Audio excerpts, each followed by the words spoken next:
ದೀರ್ಘಕಾಲದಿಂದ ಬಾಕಿ ಉಳಿದಿರುವ ರಾಷ್ಟ್ರೀಯ ಹೆದ್ದಾರಿ 165ರ ರಸ್ತೆ ಯೋಜನೆಯನ್ನು ಶೀಘ್ರದಲ್ಲೇ ಕೈಗೆತ್ತಿಕೊಳ್ಳಲಾಗುವುದು ಎಂದು ಕೇಂದ್ರ ಉಕ್ಕು ಮತ್ತು ಭಾರೀ ಕೈಗಾರಿಕೆಗಳ ಖಾತೆ ರಾಜ್ಯ ಸಚಿವ ಬಿ ಶ್ರೀನಿವಾಸ್ ವರ್ಮಾ ಹೇಳಿದ್ದಾರೆ.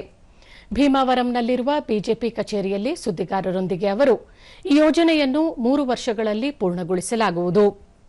ಸುಮಾರು 2 ದಶಕಗಳಿಂದ ನೆನೆಗುದ್ದಿಗೆ ಬಿದ್ದಿದ್ದ ಈ ಯೋಜನೆಗೆ ಪ್ರಸ್ತುತ 2,400 ಕೋಟಿ ರೂಪಾಯಿ ಅಂದಾಜು ವೆಚ್ಚದಲ್ಲಿ ನಿರ್ಮಿಸಲು ಅನುಮೋದನೆ ದೊರೆತಿದೆ. ಸಂಪುಟದ ಅಂತಿಮ ಅನುಮೋದನೆ ನಂತರ ಶೀಘ್ರದಲ್ಲೇ ಕೆಲಸ ಪ್ರಾರಂಭವಾಗಲಿದೆ ಎಂದು ತಿಳಿಸಿದರು.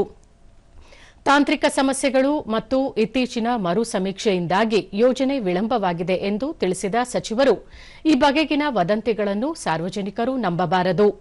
ರಾಷ್ಟ್ರೀಯ ಹೆದ್ದಾರಿ 165ರ ಯೋಜನೆ ಪೂರ್ಣಗೊಳ್ಳುವುದರೊಂದಿಗೆ ಇದರ ಭಾಗವಾಗಿರುವ ಭೀಮಾವರಂ ಬೈಪಾಸ್ ರಸ್ತೆಯಲ್ಲಿ ಸಂಚಾರ ದಟ್ಟಣೆಯನ್ನು ತಗ್ಗಿಸಲು ಸಾಧ್ಯವಾಗುತ್ತದೆ ಎಂದು ಶ್ರೀನಿವಾಸ್ ವರ್ಮಾ ಹೇಳಿದರು.